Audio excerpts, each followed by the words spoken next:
Hey everyone, and welcome back to The Screeny.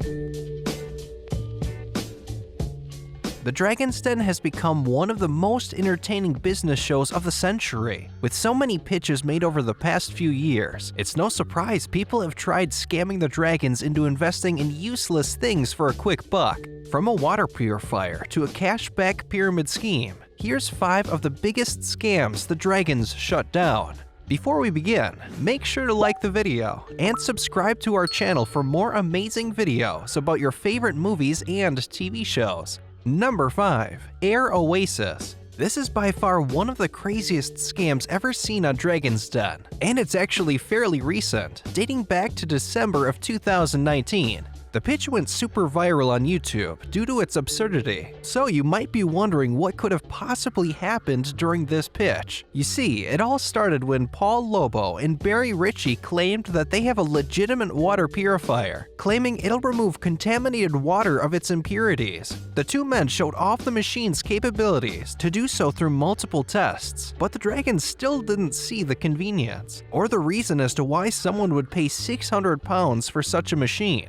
Once the clip went viral on YouTube, the internet went digging and discovered that the tests the men showed to prove validity in their claims were actually false. The rods are of different metals and react differently compared to regular purifiers. That's already a huge lie from the men, and they're not even close to done. The men showcased how the machine turns air into purified water, which, by the way, isn't necessary at all, especially in the UK. Not only this, but it is an extremely expensive process. This is another lie from the men. At this point, they're literally just pitching a useless dehumidifier with false capabilities. Now I know what you're thinking. They've scammed the dragons enough. This can't get any worse, but you're wrong. The men went on to say their method of selling is by knocking on doors and doing a good old sales pitch. Something tells me if their skills in pitching sales are as good as their skills pitching to investors, then they're in for some trouble. But that's no problem, because their strategy is to get random people to sell the machine for a commission, not employees, random people. Just take a look at this clip.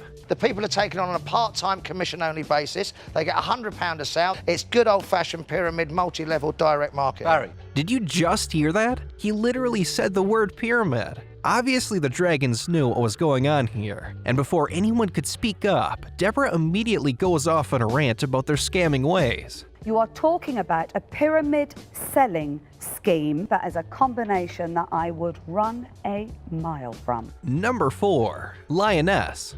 In the show's earlier seasons, a man by the name of Andy entered the Dragon's Den, seeking a grand $175,000 to fund the company. His product is an all-in-one shopping cart that rewards customers by returning up to 20 to 40% cash back on their purchases. I think we all see the red flag here already, but this is just the beginning. Andy had then told all the dragons he'd like them all to invest with Kevin, immediately following this up asking what percentage of the company he'd be getting from the investment. Rightfully so, yet this was the answer he got. If you could please let me finish my pitch, I will lead up to it. I have important information. It's not a product that I'm selling. The dragons listen and allow the man to continue, withholding this conversation until the end. Andy, of course, continues to discuss the cashback cards and immediately gets shut down. Wait a sec. Kevin. I go buy something, I get 20% of the purchase value in cash? Yes, sir. That ain't gonna happen. Let's be real, who in their right mind would believe such a thing? This is literally like a scam you'd see on an untrustworthy website.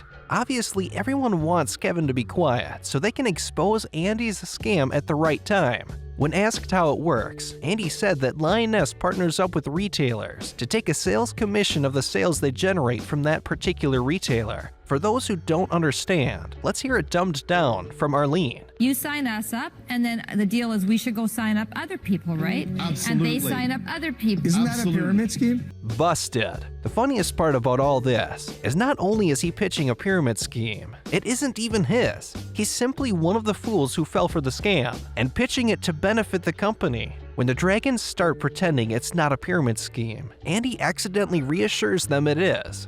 I don't make any money if someone signs up underneath me. Yes, you do. I do? Absolutely. Oh, That's why it's a pyramid scheme. The dragons eventually start laughing at him and his idiocracy to fall for such a thing. and the man ends up telling them to be quiet and reiterates to them how it works. Lioness up here, okay? Here's me, and here's the 5 dragons under me. And they start to build their network. And then it gets bigger and bigger, Bigger and and bigger bigger, and and then bigger. What did I just make, Andy? This man self-incriminated himself on television, and it almost seemed like he believed his own lies. Of course, the sharks didn't invest in Lioness. Number 3. Pro Gains. Marco entered the Dragon's Den to seek an investment for his company Pro Gains. The ultimate goal of the company is to sell customers tailor-made nutritional meals specifically made based on the customer's request, delivered straight to their door. So, where's the issue? Deborah immediately receives a bad vibe from Marco and starts asking a bunch of questions, one of which being if the company's name is copyrighted. And this is what happened. We're trademarked and we're in dispute with a company called Maxi Muscle. Gosh, I stumbled across something there, didn't I? So the man's having some copyright issues, no big deal, right? Well, that would be the case if he didn't lie about the entire thing. You see, Marco went down to tell the Dragons that the situation is now sorted and that he has the papers and certificates to prove this. However, Deborah wasn't messing around when she said she wanted to see the papers, and this is what happened. Is this the only... Have you got another piece of paper? I think that's all I've give you. It's not trademarked, is it? Of course, she reads through the papers and realizes he was lying about the whole situation, and that not only were the papers for something completely different, but that the company isn't copyrighted. Marco went on to say that he had no idea, and that it was his dad that had convinced him his copyright situation was in the clear, which was his excuse for lying. This huge lie immediately made the Dragons lose trust in Marco. Yeah. You told me categorically several times you got a trademark and you haven't. Yeah. So what else are you completely wrong about in your business? I'm out. Of course, all the Dragons eventually turned down the pitch, and the man left the den saying this. I believe that they feared me. They feared my dominance. You know, they're dragons, but I'm a bigger dragon. I'm an evolved dragon. I'm just an evolution of what they are. Number 2. Mara SEAWEED.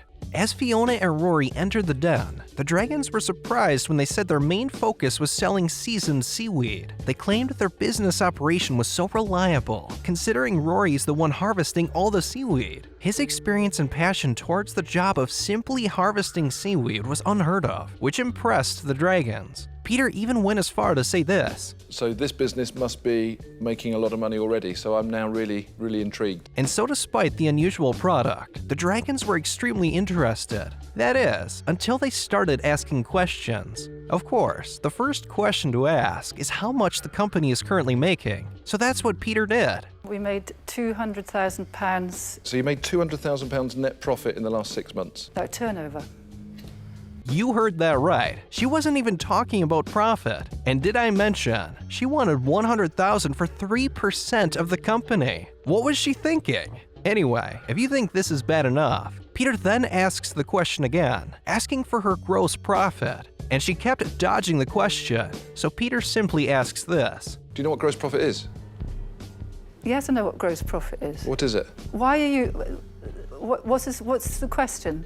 Of course, this woman's lack of business knowledge caused the Dragons to not trust her with their money, especially with the fact that she has never even made a profit before. Fiona soon builds up the courage to answer Peter's question. Profit is your total sales minus your overhead. No, it's not. I mean, not minus your overhead, including your overhead. No, it's not. Jeez. To end off their conversation, Peter asks how the business has raised money, and Fiona gets all defensive. How did you raise £350,000? What do you mean, how did I raise it? Are you really saying that to me? No, well, it's just... How can you come to the Dragon's Den with no profits and a ridiculous investment threshold, then respond to the one dragon who is giving you attention in such a way? It's clear this woman isn't about business whatsoever and just wanted some funding to do God knows what with. After a few arguments, Fiona and Rory leave the den with empty pockets. Number 1. The Magic Candy Factory. During early 2019, Melissa stepped into the den looking for an investment of £80,000 for 2% of her business. She claimed that her company manufactures and sells the world's first and only 3D printer to be certified and safe for live, public, and commercial use. With this technology being extremely new and innovative, the dragons were immediately interested. She even went above and beyond with showing off the machine's capabilities by 3D printing each of the dragons' faces out of candy. The dragons remained impressed throughout the taste test, and things were looking very promising for Melissa. The dragons started asking questions about the company's origin, and they had a great discussion that was over 10 minutes long. Absolutely everything was going perfectly until the dragons made a shocking discovery. It turns out that over $800,000 had already been invested into the company by her and a separate shareholder. That's right, she isn't the full owner of the business. It's a partnership. But there's a reason as to why this situation is so messy. How much do you own the business? 10%. You own 10%? Yes. Oh, and who owns the rest? He does. 90% of the company is owned by a separate shareholder, yet he isn't even there. It was then later revealed that the man with the 90% cut is a passive shareholder, meaning he doesn't work on the company at all. This was a huge deal breaker for the dragons, as it seems as though the woman was dishonest throughout the entire thing, considering she hadn't told the dragons up front that this was the case until it was brought out of her. All the dragons immediately withdrew from investing once it became clear that her dishonesty as well as her partnership wasn't up to par for such an investment. Thank you for watching today's video. Make sure to subscribe to our channel for more videos on your favorite TV shows, and tap one of the 2 videos on screen for another amazing video.